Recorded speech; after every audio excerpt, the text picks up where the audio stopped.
हमारे बीच में राष्ट्रीय भागीदारी आंदोलन के राष्ट्रीय अध्यक्ष माननीय पीसी कुरील साहब जुड़ चुके हैं और क्योंकि दलितों को सामाजिक मुद्दों पर आए दिन आंदोलन करते हैं, हम उनसे जानकारी लेना चाहते हैं जिस तरीके से एक एसएसपी जाता है और दलितों को थपड़ाता है और थपड़ाने के बाद उसे बैन में बंद कर लेती, हिरासत में ले लेते हैं, तो उसको भी वहाँ पर मारते हैं। मैं जानना चाहता हूँ पीसी कुरील, किस संविधान में ये लिखा हुआ है किसी व्यक्ति को लिए गए हिरासत में, क्या दलित हो या किसी भी बिरादरी को, क्या पुलिस मार सकती है या नहीं?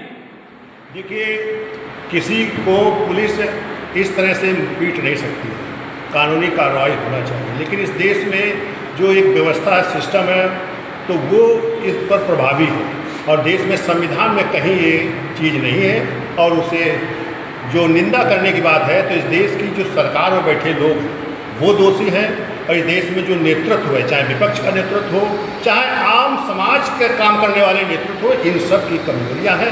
अगर ये सब संविधान अगर लागू नहीं हो रहा था, अगर संविधान पर काम करते, संविधान के साथ चलते, तो इस देश में इस तरह घटनाएं नहीं हो सकती थी। क्योंकि वो केवल इसलिए उसको पीटा है कि वो दलित का था, अछूत का था, यही उनके मनु संविधान में है।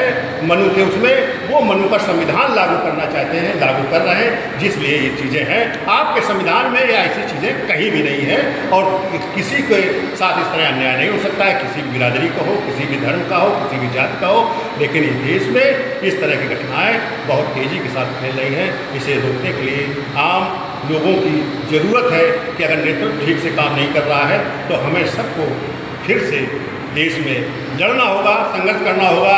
पहले इस देश को आज़ाद कराया है, तो अब देश को फिर से हमें सामाजिक तौर से आज़ाद करना। मैं जानना चाह रहा हूँ, एसपी कह रहा था कि रोड को गंदा कर दिया, रोड जाम कर रहे थे, एम्बुलेंस फंस रही थी, इसलिए हमने उनको हटाने का काम किया। मैं जानना चाह रहा हूँ, अभी 1 महीने बाद कांवड़ यात्रा होगी, रोड जाम किया जाएगा, तो मैं पीसी कुरील जी जो उनके भाजपा के मंत्री बोल रहे थे, संजय निषाद जी बोल रहे थे, और वो एक पार्टी के उनके ही पार्टी के एक और कार्यकर्ता बोल रहे थे कि उन्होंने सरकार ने काम किया। तो मैं जानना चाहता हूं, क्या वो 6 महीने के बाद, अभी 1 महीने के बाद जब कांवड़ यात्रा निकलेंगी तो रोड जाम करेंगे, तो क्या वो उसमें एम्बुलेंस फंसेगी या नहीं फंसेगी? क्या उन पर भी इसी तरह से अविनाश पांडे जी थपड़ाएंगे कि नहीं थपड़ाएंगे, उनकी आरत उतारेंगे, फूल बरसाएंगे? देखिए, ये उनकी सोच है।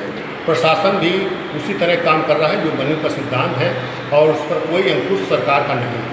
तो ये उस समय जब कांवरिया चलेंगे तो भी इनको रोड की चिंता नहीं होगी, केवल उनको इसलिए नहीं थपड़ियाना है, उनका स्वागत करेंगे क्योंकि वो उनकी धारा में चल रहे हैं, उनके गुलाम बनना चाहते हैं, इसलिए उनको नहीं थपड़ियाना। लेकिन ये जो संघर्ष कर रहा था, तो ये संघर्ष अपने आज़ादी के लिए कर रहा है, लोगों की समस्याओं के लिए कर रहा था, इसलिए उन्होंने ये काम किया है जो मनु के विधान में है।